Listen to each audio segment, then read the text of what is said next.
राष्ट्रीय देवभूमि पार्टी हिमाचल प्रदेश में आगामी लोकसभा चुनाव में चारों सीटों पर उम्मीदवार उतारने जा रही है। प्रदेश पार्टी प्रवक्ता आशुतोष शर्मा ने शिमला में पत्रकार वार्ता के दौरान कांग्रेस सरकार व विपक्षी दल भाजपा पर निशाना साधते हुए कहा कि ये दोनों पार्टियां जनता के हित के बजाय अपना हित साधने में लगी हैं, दोनों को बाहर का रास्ता दिखाया जाना चाहिए।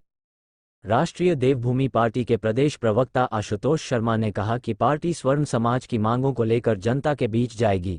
आरक्षण के नाम पर कुछ लोग मलाई खाने में लगे हुए हैं, ये बंद होना चाहिए। उन्होंने कहा कि बीजेपी और कांग्रेस दोनों पार्टियां एक ही एजेंडे के साथ काम करती हैं। मंत्रियों और विधायकों को अपने पदों की चिंता है, जबकि प्रदेश में बेरोजगार युवा सड़कों पर हैं। उन्होंने कहा कि जिस तरह की राजनीतिक परिस्थितियां हिमाचल में बनी हैं, ये शर्मनाक है। पंजाब दस्तक के लिए सुरेंद्र राणा की रिपोर्ट। अभी का फैसला ये है कि चारों सीटों पर चुनाव लड़ा जाएगा। मुद्दे हमारे वही है, सवर्ण समाज सर्वोपरि, और सवर्ण समाज की मांगों को लेकर के ये चुनाव लड़ा जाएगा। और इससे ज़्यादा डिटेल्स अभी जैसे इलेक्शन कमेटी और डिसाइड करेगी तो आप लोगों के सामने मैनिफेस्टो के रूप में आएगी।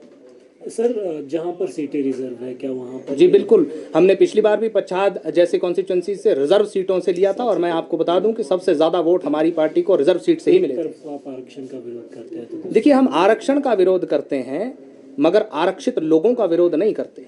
हम उन गरीब दलितों के खिलाफ नहीं है, हम उन सत्ताधारियों के खिलाफ है जो उनका इस्तेमाल करके उन्हें गरीबी के गर्त में और धकेल रहे हैं। जिस तरह का पॉलिटिकल सिनेरियो हिमाचल प्रदेश में इन दिनों बना हुआ है, उसको आपकी पार्टी किस तरह से देखती है?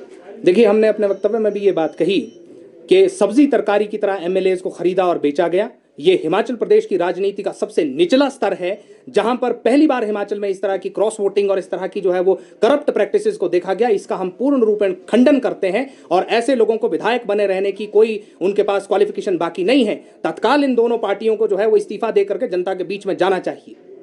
तो आप हिमाचल में ही चुनाव लड़ रहे हैं? जी, वर्तमान में हम हिमाचल से ही चुनाव लड़ रहे हैं।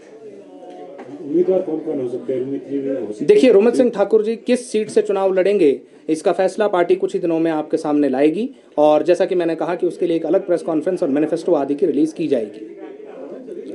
धन्यवाद।